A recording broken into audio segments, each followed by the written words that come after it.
David Menzies for Rebel News here in Minden, Ontario. Well, I'm with Jason Lake. He is the owner of the Minden 50's Diner. And late last week, Mr. Lake had enough of not being able to run his business. He had enough of being denied to make an income. So what did Mr. Lake do? Well, he opened the 50's Minden Diner, and wow, did police and health officials come down on him like a papal bull. Just will you hear this story, folks. So, Jason, needless to say, in this day and age of the Wuhan virus, the food service sector has been especially hammered. You can't open up your restaurant for sit-down clientele. The government says takeout and delivery only, but I've spoken to other operators. They say their takeout and delivery sales amount to peanuts, especially if it is a sit-down operation. Now, last Friday, you decided enough is enough. You decided to open your doors to sit-down customers. What happened? Well, I opened up for breakfast. I had some good supporters come up from different areas. Some regulars came in. They came in, sat down. We followed the same protocols that I had in place. Spaced them out equally. The servers were all, sanitized and masks on. And basically, we went for a while. The breakfast rush was just kind of dwindling out. And there's that lull between lunch and then also the health inspector showed up, and I was outside behind the building, and I had to come back around, and they were in there. And then the police also as well showed up, and basically they said, shut her down. And at that point, it could have been a $500,000 fine. And I... Wait a second, $500,000 fine they were threatening you with? Yeah, it was $500,000. That's what it could have been. And at this point, I was really take the risk. I mean, when you're desperate, you become a different person. You're just trying to keep alive. You're trying to keep your business alive. You're trying to keep the workers employed. They've been here 7 years, these workers, and they love this place. We're like a family here, and I just want to see them employed. Jason, to me, this is downright perverse. We have correctional facilities in Ontario letting criminals out of their buildings, some of them violent, some of them quite nefarious, so that proper social distancing can be maintained. But meanwhile, a guy like you that wants to whip up a bacon and egg special for your clientele, you're going to face a $500,000 fine and potentially a year in jail. I'm shaking my head. Yeah, it's crazy to think that you work so hard and put all this money and effort, get a business going, established, you're a staple in the community, and that you all of a sudden become a criminal for serving bacon and eggs. I mean, it's absolutely insane. And it just drives me, like I can't sleep at night because it does not make sense at all. Jason, it's staggering. And I believe on top of the $500,000, you could also potentially face some jail time too. You know what? I did have a set date of middle of June that if nothing came about, I would just open again and just face and challenge it in court. I'm not sure yet. We're going to see where this goes. Maybe if Doug opens something up within the next 30 days regionally, maybe it helps us out. But if it doesn't, I don't know. At this point, if we don't open, I'm going to go bankrupt anyway. So what's a $500,000 fine? Can't pay it anyway. Be under. This is breaking my heart. I didn't know that you're actually on the brink of bankruptcy if you can't get your seasonal business open.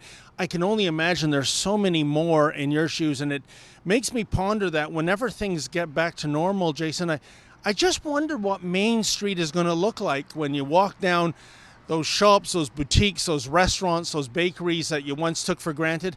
I think they might be gone, as in gone forever. That very well could happen. The government gave us, I don't like to use the word relief money because it's actually debt. Relief would be if it was free. It's debt. So I didn't have any debt prior to March 17th. Now I did take the 40 here, but if we pay back 30 in 2 years, which is $1,250 a month on top of our rent here, plus if we only have 50% occupancy if they do social distancing for the restaurant, that's not enough to get through. So the business will be done, period. Before Doug Ford became Premier, going back to 2018, one of the election slogans was Ontario open for business. And the stats tell a different tale. The most recent one was a survey on how open the economies of Canada are. Ontario ranked number 9. Only Newfoundland was worse. This is kind of odd, given that this is a Conservative premier who campaigned on the province being open for business. What's your take on that? Well, I was a Doug Ford. I voted Doug Ford, and I'm a small business, and he represents the small business, and that's kind of his thing, and open for business, and I like that slogan. And now I feel sick. I feel like he let me down, and this is with my other restaurateurs and small business owners in the area. They feel the same. They were huge Doug Ford supporters, and do I still like him? Yes, but he's failing us in the north right now, and I just wish he would listen to the region and let us open by region. He doesn't seem to be listening to small business owners, his supporters. I heard him on radio very recently. He stated that nobody wants to open the economy in Ontario fully, more so than he does, but he's getting his advice from doctors and scientists, and they're saying you can't do this.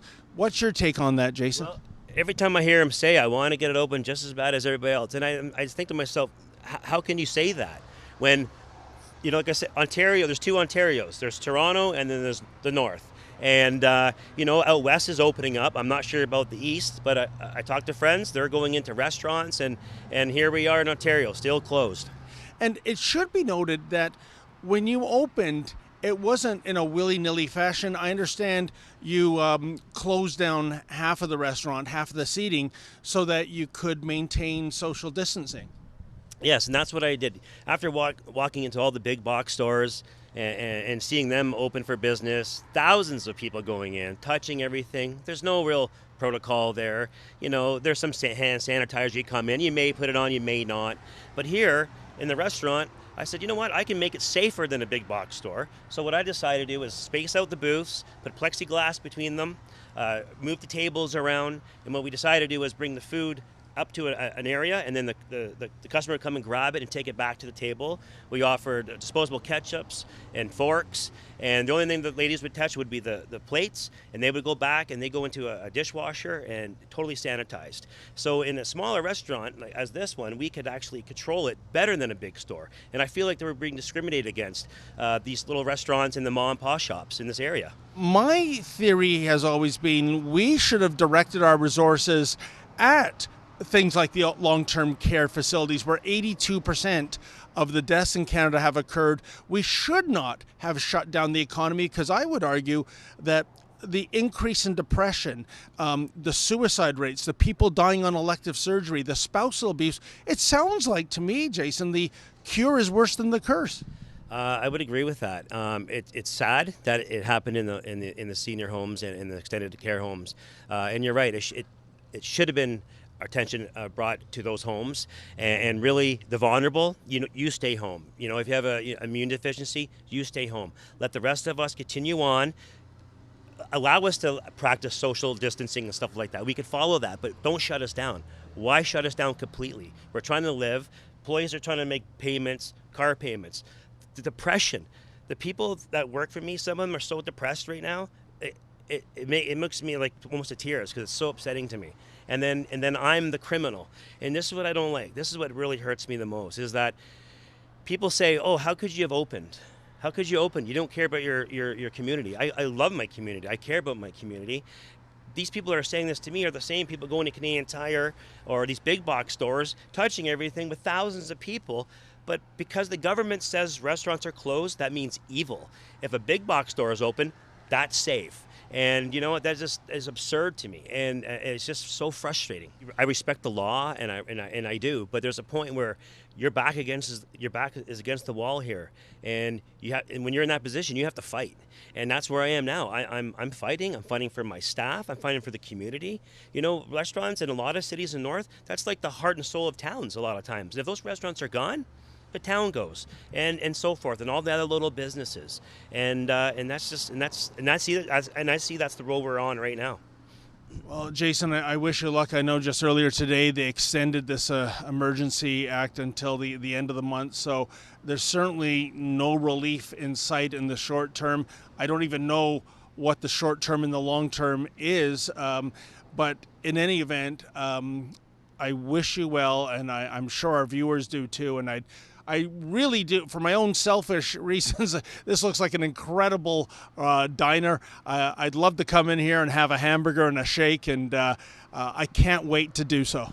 Well, thanks. I appreciate coming way up north here and getting my story out and helping out all the other small businesses in Ontario. Hey folks, have you heard the bad news? There will be no summer camp in Ontario this year, and that is just not right. If you feel like I do, please go to our new petition, which is opensummercamp.com. opensummercamp.com. I'm aiming to get 25,000 signatures so I can present this petition to Premier Ford and try to convince him to do the right thing and open those summer camps.